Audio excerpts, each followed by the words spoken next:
Go for it. Launching this on a shuttle. Oh my goodness. That is absurdly janky, but I love it. Okay.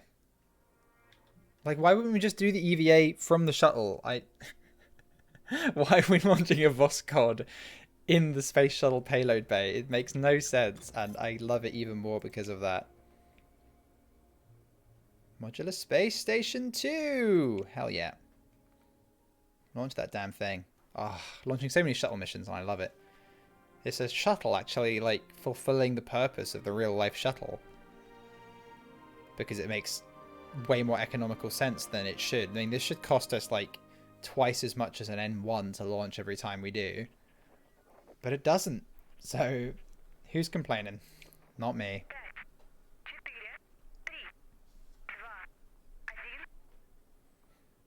I'm going to be eating my words when one of these inevitably explodes, but... Launch escape systems for the win.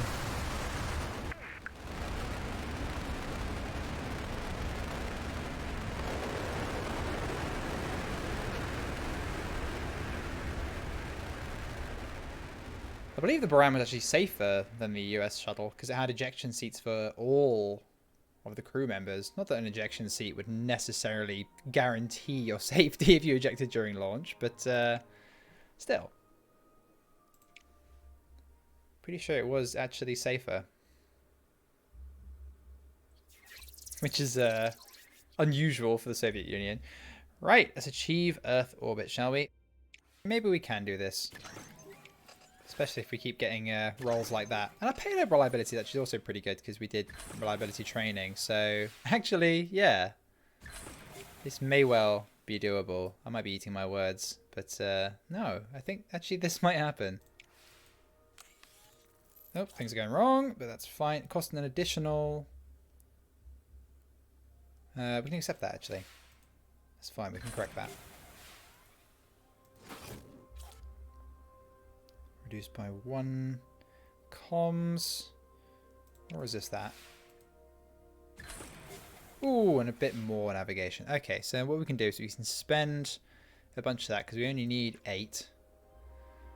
And that gives us almost all the comms we need.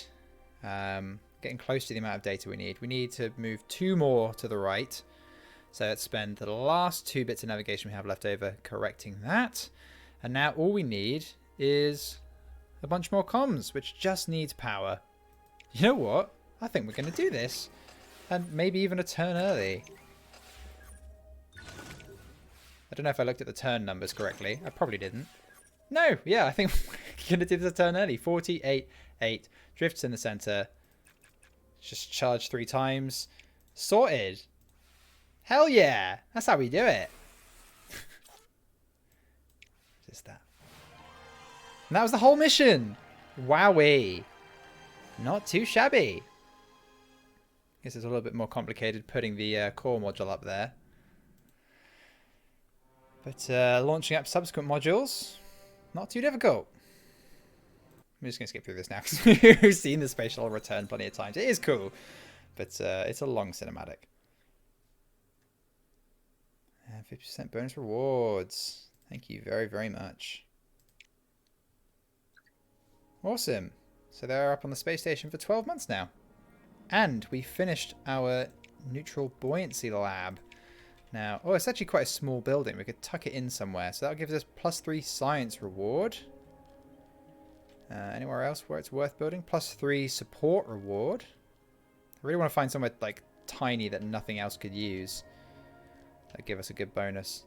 Payload reliability and launch reliability. Let's plonk it there. Right next to the astronaut training facility. That makes a lot of sense, to be honest, to put it next to where we train the astronauts anyway. So let's do exactly that. And we've got so much research coming in. Yeah, let's get Hall of Fame. Number of astronauts in the astronaut pool by 4. Joint missions. We don't really like joint missions because they definitely benefit other agencies, right? So contractors office, on the other hand, we use a lot of contractors. Let's get the contractor office researched and we can pay for that as well as soon as it's researched.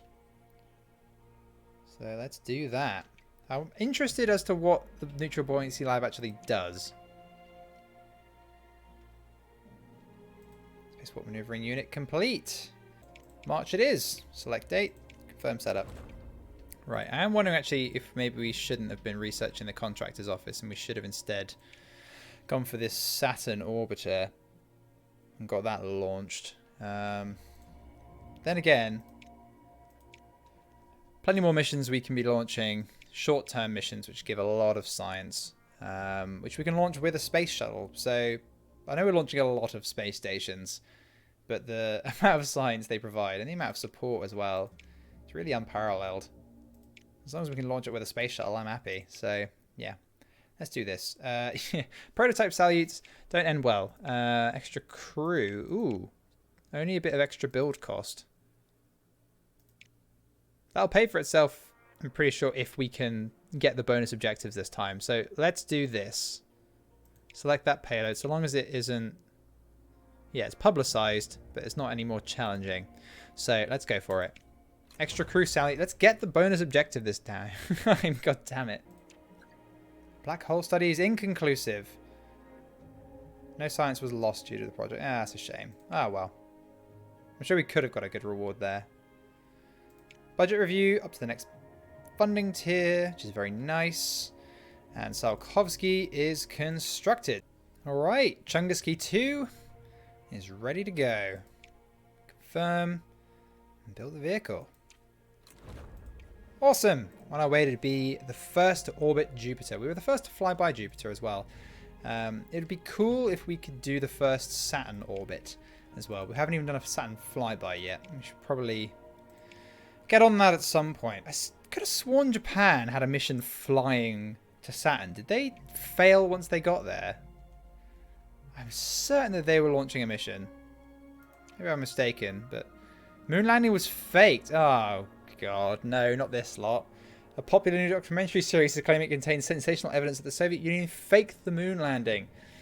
Oh, God, I hate moon hoaxes. And now there are a negative debuff in the game. Oh, no. Even more reason to hate them. I love the Adam Ruins Everything video where he literally proves that, well, like, shows that it would have required more advanced technology to fake the moon landing than just to do the moon landing. It's all down to the lighting, which is astonishing. You know, something as simple as having parallel light rays in all the photos. I think the video that Corridor Digital did on it as well was really, really good. And they're explaining all of the processes you would need in order to fake it. And it's just not feasible, even with today's technology. And, you know, 50 years of hindsight, there's just no conceivable way it could be done with the technology of the time. I said with today's technology, it can be done with the technology of the time. But, like, with 50 years of hindsight, like, you still, like, you can't conceive of a way that many of those shots could ever be faked. And one thing that I never even thought about was video of them moving around on the lunar surface. And you watch the dust, and the dust doesn't go into vortices or anything. It just goes up and comes straight down again. And you only get that behavior if you're in a vacuum. Oh my God. That is probably the jankiest image I have ever seen. A space shuttle deploying a Voss god to do an EVA. Why? Why is this a thing? Why can't the space shuttle just be used on a mission? What a contrast. Old versus new. Wowee, that's going to be the thumbnail. I can tell you right now, that's going to be the thumbnail. Alright, we only have 2 commands per turn, which makes things considerably more complicated. But that's okay. We have 2 crew members, so we can still take advantage of them. So literally just doing this twice a turn, I mean, that's the best way of generating those resources. The shortest number of turns, so that's what we're going to do. And then we'll see where we are once we've done that. So And one more time. Okay, and now we need 10 comms. So, ooh, it's going to be a little easier said than done, isn't it? See, next time we'll have to do that to generate the nav we need. And then we would need 5 comms. We couldn't do this one again because that would take our drift out of whack. That's a pain. I'm not sure there's a way we can do this with the number of turns we have.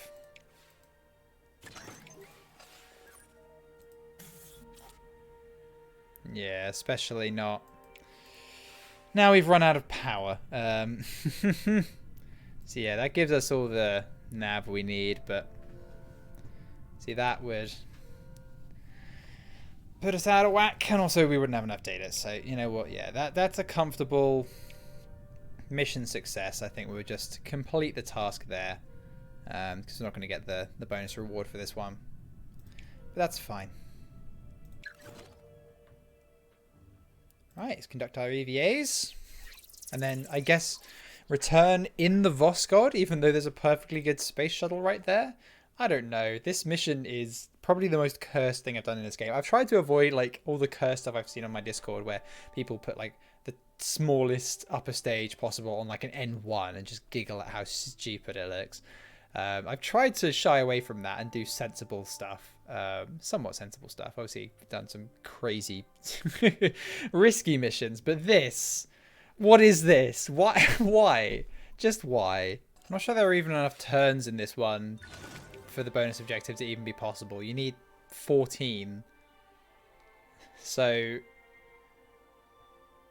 the most rewarding of these, you have to do 5 times. Right, let's just leave it there before we screw anything up. And now we've got to manage re-entry. And yeah, we're just re-entering, just vibing next to the space shuttle. Cool. And voila! Okay, an extra 15% bonus reward. So yeah, that's alright. That one was a little bit simpler just because our hands were tied. We had so few options. Okay, no, we are actually returning in the space shuttle though. Even though we performed a re-entry in Voskhod. What was this mission? Was this some kind of like bizarre publicity stunt to demonstrate like our new technology compared against the old? I have no idea. You know what? I'm not even going to question it. It's fine. It would have been cool if we launched the Soyuz using a shuttle, but the Soyuz is too heavy. So who knows? Design flaw discovered. Design flaw in Chunguski 2. The launch vehicle in the upcoming Jupiter orbiter mission. 10% reduction. Okay, we'll fix it. 400k, we can afford it. We get that every month now, so that's fine. Let's design the vehicle. Salute, we're launching you. Oh, we got 2 options. They're both exactly the same. Except one's got a composite casing, so it's a little bit cheaper. And this one's got a launch escape system. But we've got people on this, even though it's 99% launch reliability. Still just don't want to risk it really, do you? 2 months fitting time. Damn, that's fast. Cool, launch it. Neutral buoyancy lab complete. I'm interested to see what this does. Tier 2 astronaut talents. Let's have a look at our astronauts. Does it mean they get a second ability? Tier 1. Does it mean if we have to hire... Oh, okay. It means we can hire people with tier 2. Do they like level up to tier 2 or no? We just have to hire people. So each task with +1 data. And this one, -50% higher cost and salary. That's not very... I don't know, not very tier 2-y. Regardless, +25% contractor effects. Where can we build this? -2% vehicle build time. That'd be worth having. I think that might be the only place we can build it. Short of moving a few buildings. Moving buildings is not free for us, though. It's actually quite expensive. So, looks like you're going here. Poor contractors are going to have their windows shattered every single time we launch a shuttle. But, you know. Oh, well. I'm surprised we keep finding spaces for all our new buildings, because it's getting a little bit cluttered. Got enough buildings. Saturn Orbiter, we move first to that. So let's do Saturn Orbiter, then we'll do a Saturn flyby at some point, I'm sure.